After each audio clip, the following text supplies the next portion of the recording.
72 గంటల్లోనే ఫోన్లోని అద్భుతమైన జ్యోతిష్య పరిష్కారం చూపిస్తారు. నమ్మండి, నమ్మకపోండి, ఇది నిజం. శ్మశాన కాళి రుద్ర చౌడీదేవి ఆరాధకులు నంబర్ 1 వశీకరణ స్పెషలిస్ట్. గురూజీ మనిషి పుట్టుక నుండి చనిపోయే వరకు వచ్చే అన్ని క్లిష్టమైన సమస్యలకు పరిష్కారం ఇక్కడ లభిస్తుంది. విద్య, ఉద్యోగం, వ్యవహారం, స్త్రీ ప్రేమ, పెళ్లి, సంతానం, స్త్రీ పురుష వశీకరణం, భూవశం, భార్యాభర్తల కలహాలు, కోర్టు సమస్యలు, విడాకుల సమస్యలు, చేతబడి, అప్పుల బాధ, ఇంకా మీకు ఎలాంటి సమస్యలు ఉన్నా 72 గంటల్లోనే శాశ్వత ఎంతో మహానుభావుడవు నీవు, ఎంతో చక్కని దేముడవు. మొదలా శ్రీ గురుభ్యో నమః. హరి ఓం. శ్రీ మహాగణాధిపతయే నమః. శ్రీ మహాసరస్వత్యై నమః. శ్రీ గురుభ్యో నమః. హరి ఓం. తల్లి నిన్ను దలంచి పుస్తుగము చేతంబూనితిన్, నీవు నాయుల్లంబందున నిల్చి జృంభణముగా నుక్తుల్ సుశబ్దంబు శోభిల్లన్ బల్కుమో నాదువాకునను సంప్రీతిన్ జగన్మోహిని పుల్లాబ్జాక్షి సరస్వతి భగవతి భారతి పూర్ణేందు బింబాననా.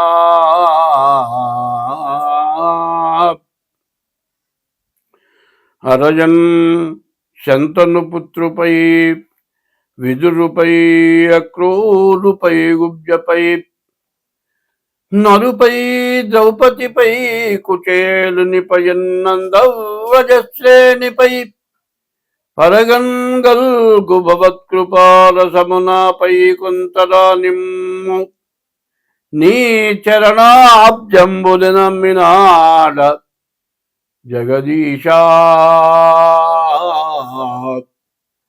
కృష్ణ భక్త ప్రియా.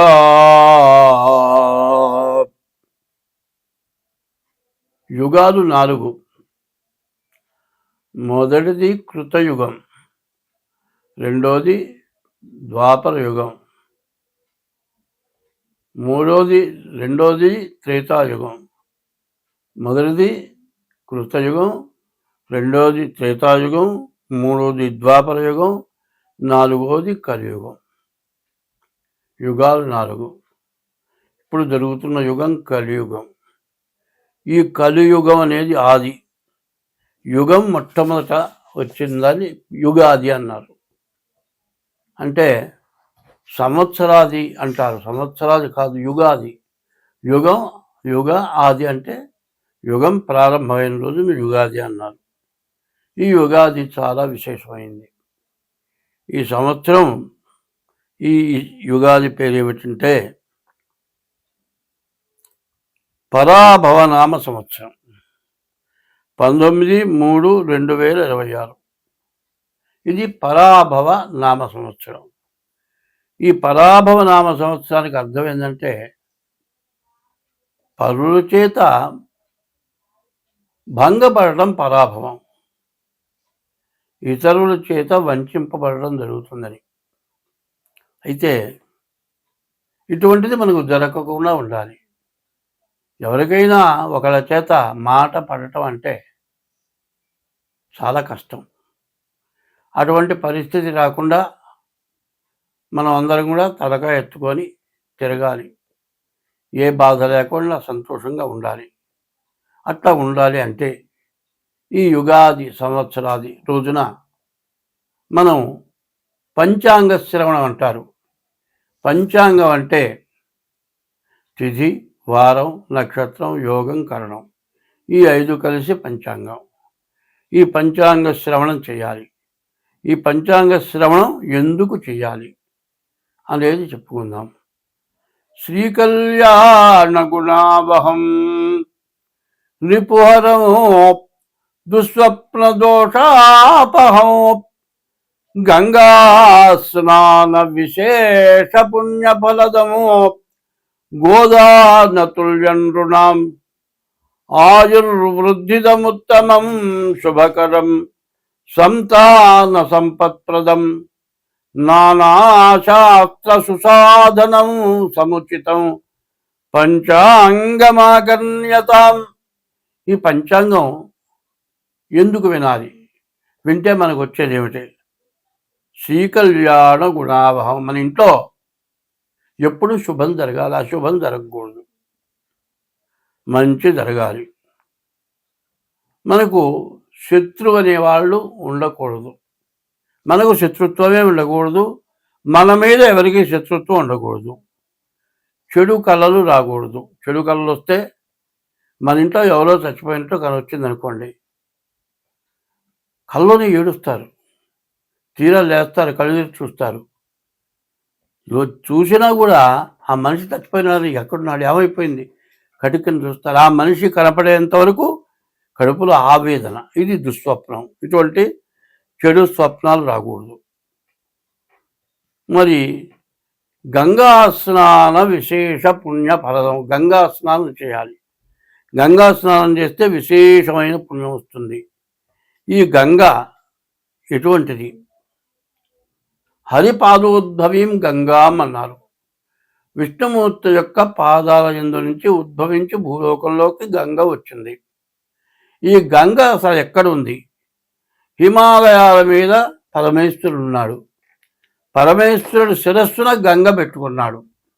ఆ గంగ ఒక్క బొట్టు విష్ణుమూర్తి యొక్క పాదాల యందున పడ్డది. ఆ గంగ ప్రపంచం మొత్తం వచ్చేసింది. మరి హరిపాదోద్భవీం గంగాం అన్నారు. హరిపాదాల నుంచి ఉద్భవించిన గంగ సమస్త పాపాలని పోగొడుతుంది. ఈ గంగ, అటువంటి గంగా స్నానం చేసిన విశేషమైన పుణ్యం రావాలి మనకు. గోదాన పుణ్యం తుల్యం రుణాం. దూడతో కూడిన గోవుని దానం ఇచ్చినటువంటి సత్ఫలితం రావాలి.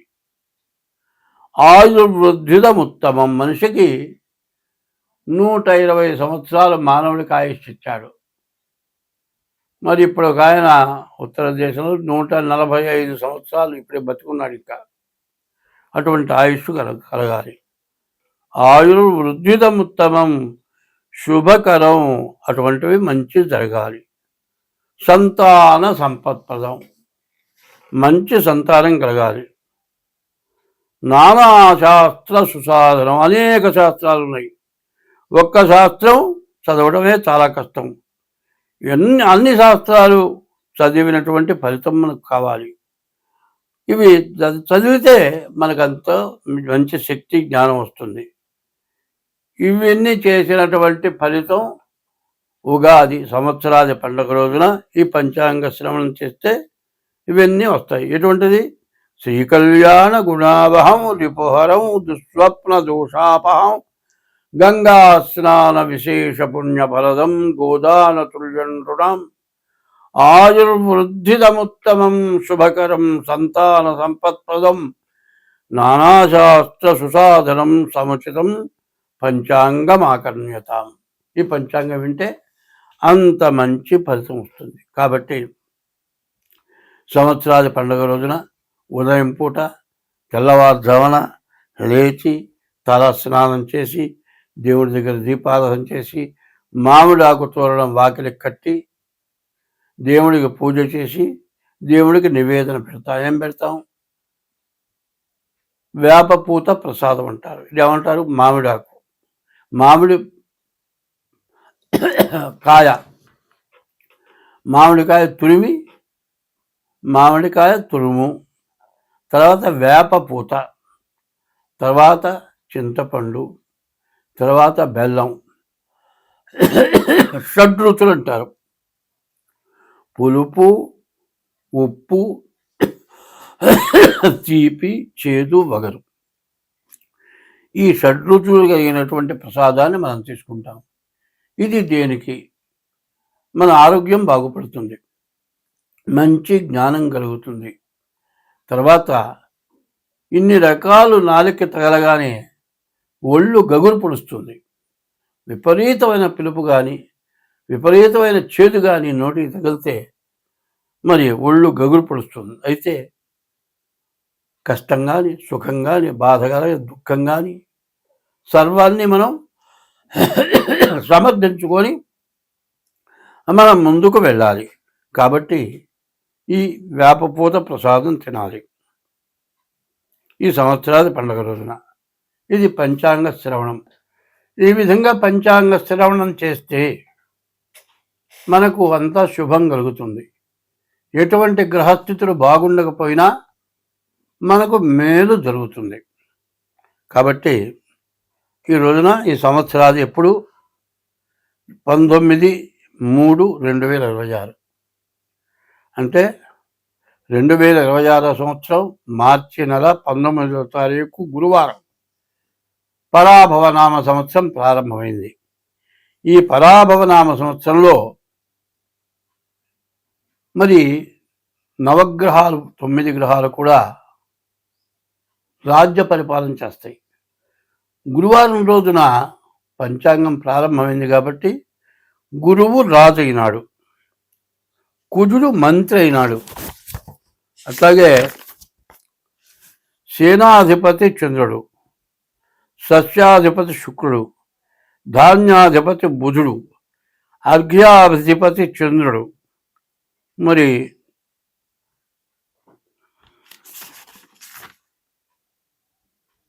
అర్ఘ్యాధిపతి చంద్రుడు, మేఘాధిపతి చంద్రుడు, రసాధిపతి సూర్యుడు, నీరసాధిపతి శుక్రుడు.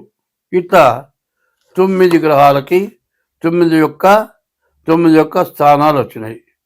మరి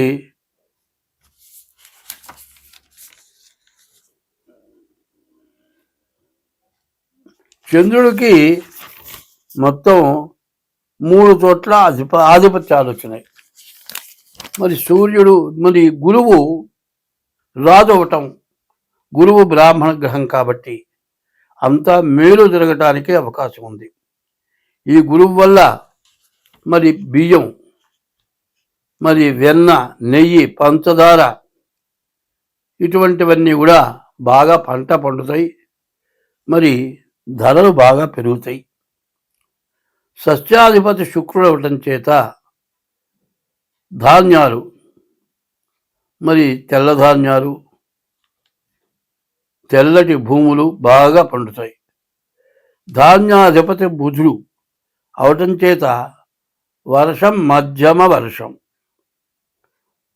సమస్త జనం కూడా గాలి మబ్బుల వల్ల ఎక్కువ భయం కలుగుతుంది. అర్ఘ్యాధిపతి చంద్రుడు, అన్ని రకాల సస్యాలు ఫలిస్తాయి.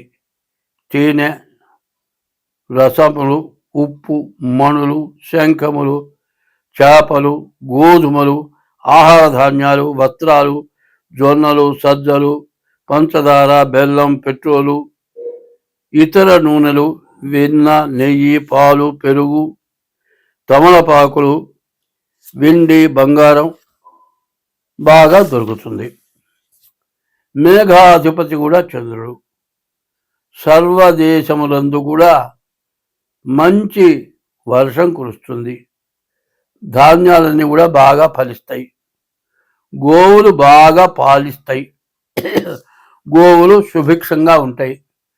గోబ్రాహ్మణేభ్య శుభమస్తు నిత్యం, లోకా సమస్తా సుఖినో భవంతు. గోవు బ్రాహ్మడు ఇప్పుడు కూడా బాధ లేకుండా సుఖంగా సంతోషంగా జీవిస్తే లోకం మొత్తం బాగుంటుంది అని. మరి గోవులు బాగా పాలిస్తాయి. మరి సూర్యుడు రసాధిపతి. నెయ్యి, నూనె, బెల్లము, తేనె, వేరుశనగ, కొబ్బరి నూనె, ఆముదం, అవిసె నూనె, నువ్వుల నూనె, చింతపండు, నిమ్మ, నారింజ, మామిడి ఇటువంటివన్నీ కూడా బాగా ఫలిస్తాయి. నీరసాధిపతి శుక్రుడు. కర్పూరం, అగరు, చందనం, బంగారం, వెండి, ముత్యాలు, వస్త్రాలు బాగా దొరుకుతాయి. కొంచెం ధరలు మాత్రం పెచ్చుగా ఉంటాయి. ఇది నవనాయకుల యొక్క ఫలితం. అయితే ఇంకో విషయం మనం పూర్తిగా తెలుసుకోవాలి. 27 నక్షత్రాలు ఉన్నాయి. ఈ 27 నక్షత్రాలని కూడా 3 భాగాలు చేస్తున్నాం. అంటే 3 భాగాలు, ఒక్కొక్క నక్షత్రాన్ని 3 భాగాలు. అంటే సంవత్సరానికి 3 భాగాలంటే 4 నెలలు ఒక భాగం. 4 3 12 నెలలు. మొదటి భాగం 4 నెలలు, రెండవ భాగం 4 నెలలు, మూడవ భాగం 4 నెలలు. అట్లాగే అశ్విని దగ్గర నుంచి రేవతి వరకు 27 నక్షత్రాలకి కందాయాలు అంటారు. ఈ 3 కందాయాలు, మొదటి కందాయం 4 నెలలు, రెండో కందాయం 4 నెలలు, మూడో కందాయం 4 నెలలు, 12 నెలలు కూడా ఎట్టా ఉంది చూద్దాం. అశ్విని నక్షత్రం విషమే శ్రద్ధలాభస్యాత్. బేసి సంఖ్య వస్తే అర్ధలాభం. సమయతు సమతా భవేత్. సరి సంఖ్య వస్తే వచ్చే ఆదాయం ఖర్చు సమానం. విషమే శ్రద్ధలాభస్యాత్ సమయతు సమతా భవేత్. తర్వాత ఇప్పుడు అశ్విని నక్షత్రం 4 2 4 మొత్తం సమానమైన సంఖ్య వచ్చింది కాబట్టి వచ్చే ఆదాయం ఖర్చు సమానం. అట్లాగే భరణి నక్షత్రం మొదటి కందాయం 7, రెండో కందాయం 0, మూడో కందాయం 2. మరి 7 2 9 వచ్చింది. వచ్చే ఆదాయంలో సగం లాభం. కానీ మధ్య కందాయం 0 వచ్చింది. 0 వస్తే ఏమిటి? మధ్య శూన్యే మనోవ్యధ. మధ్య కందాయంలో 0 వస్తే మనోవ్యాకులత. మూడవది కృత్తికా నక్షత్రం 3 వచ్చింది. బేస్ సంఖ్య, ఆదాయంలో సగం లాభం. చివరి కందాయం 0 వచ్చింది. అంత్యశూన్యే ఫలం స్వల్పం. చివరి కందాయం 0 వస్తే వచ్చే ఫలితం తక్కువ. రోహిణి నక్షత్రం చూద్దాం. రోహిణి నక్షత్రానికి వచ్చేప్పటికల్లా 5 2 3 మొత్తం 10. సమయతు సమతా భవేత్. వచ్చేది ఖర్చు సమానం. తర్వాత ఆర్ద్ర నక్షత్రం 3 1 4 4 8.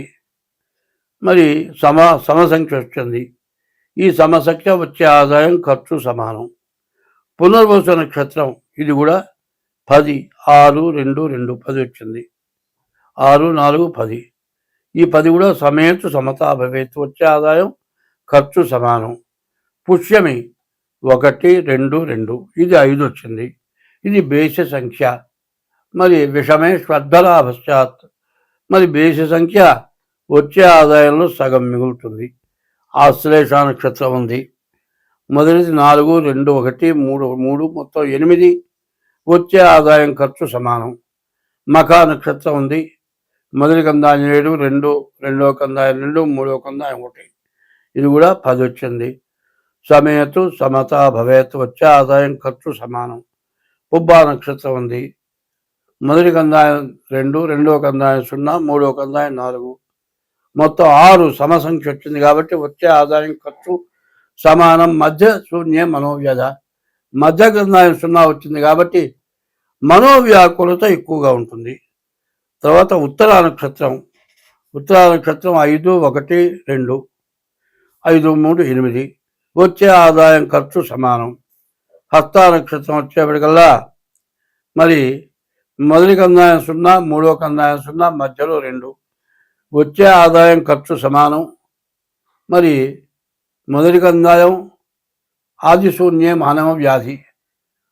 మరి ఆ మొదటి కందాయం 0 మనోవ్యాధి. అంత్యశూన్యే ఫలం స్వల్పం. మరి చివరి కందాయం 0. మరి వచ్చే ఫలితం స్వల్పం. మొదటి కందాయం 0 ఉంటే వ్యాధి. చిత్తా నక్షత్రం వచ్చింది. చిత్తా నక్షత్రానికి వచ్చేప్పటికల్లా 3 3 6 వచ్చింది. మధ్య కందాయం 0. మధ్య శూన్య మనోవ్యాకులత ఎక్కువగా ఉంటుంది. వచ్చే ఆదాయం ఖర్చు సమానం. స్వాతి నక్షత్రం వచ్చింది. 6 1 1 మొత్తం 8 వచ్చింది. ఇది వచ్చే ఆదాయం ఖర్చు సమానం. విశాఖ నక్షత్రం వచ్చింది. మరి 1 2 4 4 3 7 వచ్చింది కాబట్టి వచ్చే ఆదాయంలో సగం ఆదాయం మిగులుతుంది. అనురాధ నక్షత్రం 4 2 6 వచ్చింది. వచ్చే ఆదాయం సమానం, వచ్చే ఆదాయం ఖర్చు సమానం. మధ్య శూన్యం వచ్చింది, మధ్య కందాయం 0 వచ్చింది కాబట్టి మనోవ్యాకులత ఎక్కువగా ఉంటుంది. జ్యేష్ఠ నక్షత్రం వచ్చేప్పటికల్లా 8 వచ్చింది కాబట్టి వచ్చే ఆదాయం ఖర్చు సమానం. చివరి కందాయం వచ్చేప్పటికల్లా 0 వచ్చింది కాబట్టి అంత్యశూన్యే ఫలం స్వల్పం. నువ్వు చేసే కష్టానికి ఫలితం చాలా తక్కువగా వస్తుంది. మూలా నక్షత్రం సమసంఖ్య వచ్చింది, వచ్చే ఆదాయం ఖర్చు సమానం. పూర్వాషాఢ నక్షత్రం కూడా 6 వచ్చింది, వచ్చే ఆదాయం ఖర్చు సమానం. మధ్యగంధాయం 0 వచ్చింది కాబట్టి మనోవ్యాకులత ఎక్కువగా ఉంటుంది. ఉత్తరాషాఢ నక్షత్రం వచ్చేప్పటికల్లా మొదటి కందాయం 0, మరి ఆది శూన్యే మనోవ్యాధి. మొదటి కందాయంలో 0 వస్తే వ్యాధి. బేసి సంఖ్య వచ్చింది కాబట్టి వచ్చే ఆదాయంలో సగం ఖర్చు సగం మిగులుతుంది.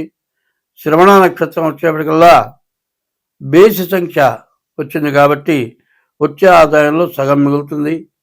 ధనిష్ట నక్షత్రం సమసంఖ్య 6 వచ్చింది కాబట్టి వచ్చే ఆదాయం ఖర్చు సమానం. అయితే రెండో కందాయం మూడో కందాయం 0 వచ్చినాయి. మధ్యశూన్యే మధ్యకందాయం 0 వస్తే మనోవ్యాకులత. అంత్యశూన్యే ఫలం స్వల్పం. చివరి కందాయం 0 రావటం, వచ్చే ఫలితం చాలా తక్కువ. శతభిష నక్షత్రం వచ్చింది, 1 1 3 మొత్తం 5 వచ్చింది కాబట్టి బేస సంఖ్య వచ్చే ఆదాయంలో సగం మిగులుతుంది. మరి పూర్వాభాద్ర నక్షత్రం 4 2 1 మొత్తం 7 వచ్చింది కాబట్టి ఈ పూర్వాభాద్ర నక్షత్రం కూడా వచ్చే ఆదాయంలో సగం మిగులుతుంది. ఉత్తరాభాద్ర నక్షత్రం కూడా 7 4 11 మరి బేస్ సంఖ్య వచ్చింది కాబట్టి వచ్చే ఆదాయంలో సగం మిగులుతుంది. మధ్యగంధాయం 0 ఉన్నది కాబట్టి మధ్యశూన్యే మనోవ్యాకులత ఉంటుంది. రేవతి నక్షత్రం 2 1 2 5 వచ్చింది కాబట్టి వచ్చే ఆదాయంలో సగం మిగులుతుంది. ఇది ఆదాయ వ్యయాలు. ఇవి కందాయ ఫలాలు చెప్పుకున్నాం. ఇప్పుడు ఆదాయ వ్యయాలు చూద్దాం. వచ్చే ఆదాయం అంతా ఖర్చు అంతా. మేషరాశి వాళ్ళకి 11 ఆదాయం, 5 ఖర్చు, 6 మిగులుతుంది. వృషభ రాశికి 5 ఆదాయం, 14 ఖర్చు, అంటే 9 ఎదురు పడుతుంది. మరి మిథున రాశికి వచ్చేప్పటికి 8 ఆదాయం, 11 ఖర్చు. మూడో రాశి మిథున రాశి, 8 ఆదాయం 11 ఖర్చు, అంటే 3 ఎదురు అప్పు తేవాలి. కర్కాటక రాశి 2 ఆదాయం 11 ఖర్చు, 9 బాకీ. సింహరాశి 5 ఆదాయం 5 ఖర్చు, వచ్చే ఆదాయం ఖర్చు సమానం. మరి కన్యారాశి 8 ఆదాయం 11 ఖర్చు, అంటే 3 అప్పు. 7 తులారాశి 5 ఆదాయం 14 ఖర్చు, 9 బాకీ. మరి వృశ్చిక రాశి 8 వృశ్చిక రాశి 11 ఆదాయం 5 ఖర్చు, అంటే 6 మిగులుతుంది. ధనుస్సు రాశి 14 ఆదాయం 11 ఖర్చు, 3 మిగులుతుంది. 10 మకర రాశి 2 ఆదాయం 8 ఖర్చు, కాబట్టి 6 మిగులుతుంది. 11 కుంభరాశి 2 ఆదాయం 8 ఖర్చు, అంటే 6 అప్పు చేయాలి. మరి 12 మీనరాశి 14 ఆదాయం 11 ఖర్చు, 3 బాకీ తేలుతుంది. ఇది ఆదాయ వ్యయాలు. చివరిది రాజపూజ్యం, రాజావమానం. అవమానం ఎంత? మంచి అనిపించుకోవడం ఎంత, చెడు అనిపించుకోవడం ఎంత? మంచివాడిగా పూజింపబడటం ఎంత, చెడువాడిగా తిట్లు తింటం మరి బాధలు పట్టడం ఎంత అనేది తేలుతుంది. మేషరాశి 11 రాజపూజ్యం, 5 రాజావమానం. 11 చోట్ల పూజింపబడతారు, 5 చోట్ల అవమానపడతారు. 2 వృషభ రాశి 5 రాజపూజ్యం, 5 చోట్ల పూజింపబడతారు, 14 చోట్ల అవమానింపబడతారు. మిథున రాశి 8 చోట్ల పూజింపబడతారు, 11 చోట్ల మరి అవమానపడతారు. కర్కాటక రాశి 2 చోట్ల పూజింపబడతారు, 11 చోట్ల అవమానింపబడతారు. 5 సింహరాశి 5 చోట్ల పూజింపబడతారు, 5 చోట్ల అవమానపడతారు. 6 కన్యారాశి 8 చోట్ల పూజింపబడతారు, 11 చోట్ల అవమానపడతారు. 7వ రాశి తులారాశి. తులారాశికి 5 చోట్ల పూజింపబడతారు, 14 చోట్ల అవమానపడతారు. 8 వృశ్చిక రాశి. 11 చోట్ల పూజింపబడతారు, 5 చోట్ల అవమానింపబడతారు. 9 ధనుస్సు రాశి. 14 చోట్ల పూజింపబడతారు, 11 చోట్ల అవమానింపబడతారు. 10 మకర రాశి. 2 చోట్ల పూజింపబడతారు, 8 చోట్ల అవమానింపబడతారు. 11 కుంభరాశి. 2 చోట్ల పూజింపబడతారు, 8 చోట్ల అవమానింపబడతారు. మీన రాశి. 14 చోట్ల పూజింపబడతారు, 11 చోట్ల అవమానింపబడతారు. 2026వ సంవత్సరం. ఈ సంవత్సరం పరాభవనామ సంవత్సరం. మా సింహరాశి 5వ రాశి సింహరాశి ఫలితాలు చెప్పుకుందాం. ఈ సింహరాశికి వచ్చేప్పటికల్లా గురువు ఒక్కడు బాగున్నాడు, శని కుజుడు పూర్తిగా బాగాలేరు.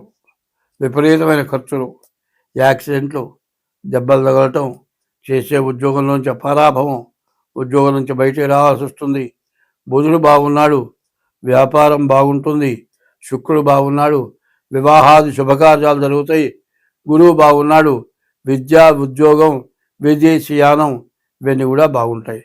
ఈ శని అష్టమం, సప్తమ కుజుడు, చెప్పరాని బాధలు ఎక్కువ ఉంటాయి. భార్యాభర్తలకి వియోగం, భార్యాభర్తల్లో కలహాలు, వెళ్ళిపోయే పరిస్థితులు, కోర్టుకెక్కే పరిస్థితులు ఇవన్నీ కూడా ఉంటాయి. కాబట్టి ఈ రాశి వాళ్ళు ఎంత జాగ్రత్త పడితే అంత మంచిది. చాలా జాగ్రత్త పడాలి. డేట్ ఆఫ్ బర్త్ ద్వారా కానీ, హస్త సాముద్రిక ద్వారా కానీ మీ జాతకం చూపించుకోవటం చాలా అవసరం. మరి 2000 స్వస్తి.